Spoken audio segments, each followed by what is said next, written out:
What's going on, everybody? And I hope you're enjoying your Saturday so far.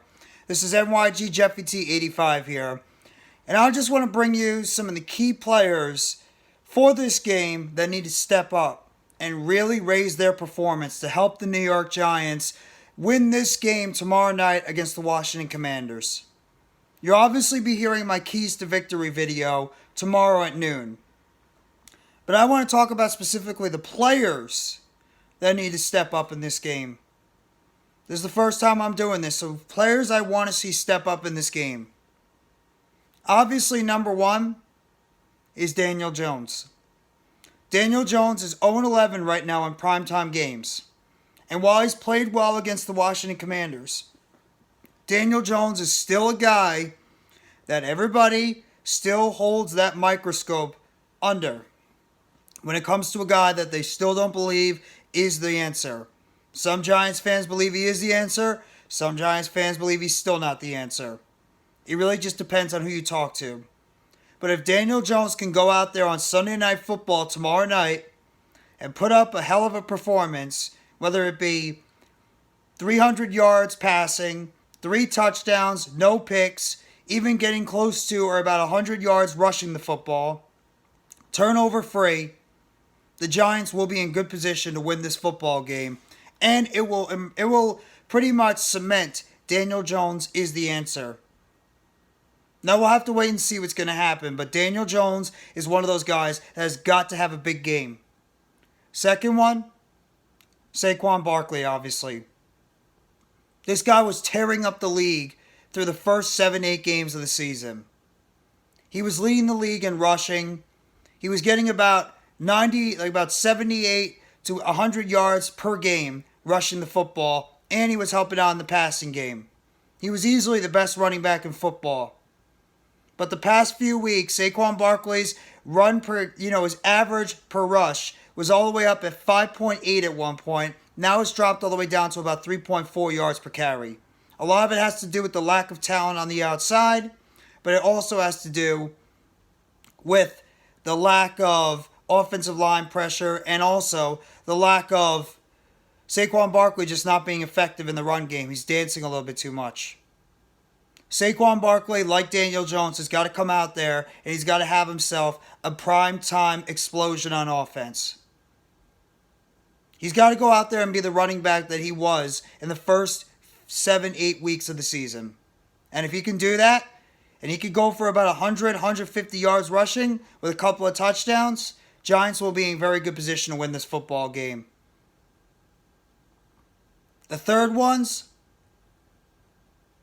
Andrew Thomas and Evan Neal. And the reason why I say Andrew Thomas and Evan Neal, I could say the entire offensive line, but I know the interior offensive line is going to be a struggle either way. But you have to make sure Andrew Thomas and Evan Neal, and yes, I'm throwing the rookie in there, you're going to be going up against a very good pass rushing duo. If Andrew Thomas and Evan Neal could hold up at least in the inside, maybe it might help out with the interior part of the offensive line. I doubt it, but you never know. So I'm hoping to see that at least Andrew Thomas, who I really have a lot of faith in, as a lot of Giants fans do, and the rookie Evan Neal will be able to take care of Montez Sweat and Chase Young. Chase Young's probably going to be playing his first football game since early in 2021. So the Giants are going to need a good effort from their bookend offensive tackles. And now, obviously, the defensive side. It's going to have to be Kayvon Thibodeaux, Azeez Ojulari, Dexter Lawrence, and Leonard Williams. Those 4 guys are key players in this game because I'm expecting this team to try and get 4 players rushing the quarterback. That way, at least you have 4 that can create the pressure on Taylor Heinicke. You don't have to worry about bringing in other players into the back and having to blitz too much where you're leaving your backup players in the secondary exposed against those very talented wide receivers of Washington, Terry McLaurin, Jahan Dotson, and Curtis Samuel. They need to get home with 4. And that, of course, is Ojulari, Thibodeaux, Lawrence, and Williams. They need to get home and create havoc against Taylor Heinicke without having to bring the blitz every single second. Another player Julian Love. Julian Love, for the most part, has been a cornerstone of this back end of the defense. He's leading the team in tackles and interceptions.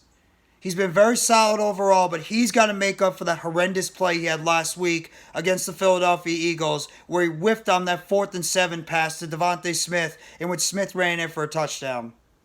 The microscope is under Julian Love right now. He needs to go out there and he needs to have a hell of a better performance than he did last week. If he can go out there, be able to make open field tackles, play good in the back end of the defense, call the plays on the defense, and keep your players in situations where they're going to be able to make the best plays on the field, our team should be in a little bit better of a shape.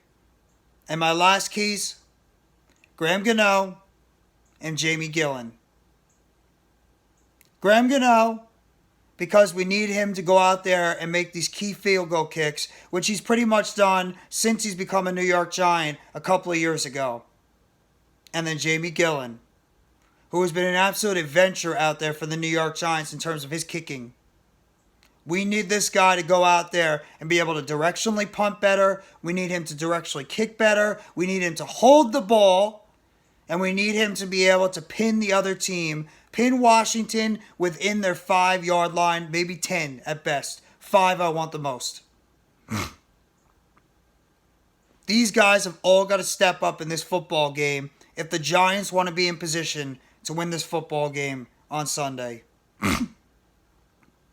Daniel Jones, Saquon Barkley, Kayvon Thibodeaux, Azeez Ojulari, Dexter Lawrence, Leonard Williams, Andrew Thomas, Evan Neal, Jamie Gillan, Graham Gano. And if you want to throw more out there, Darius Slayton. He's one of the players under the biggest microscope. Because of the fact the past couple of times he's played against Washington, he's had big drops that have impacted the Giants in terms of possibly winning those football games. So Slayton has got to be another guy that's got to go out there, and when the ball is in his hands, make the catch. But we'll wait and see. But those are some of my key players for the New York Giants to go out there, step up, and get these wins and help get this team to 8-5-1 on the season and put us in very strong position to make the playoffs. Thank you very much. Enjoy the rest of your Saturday. Together Blue, everyone.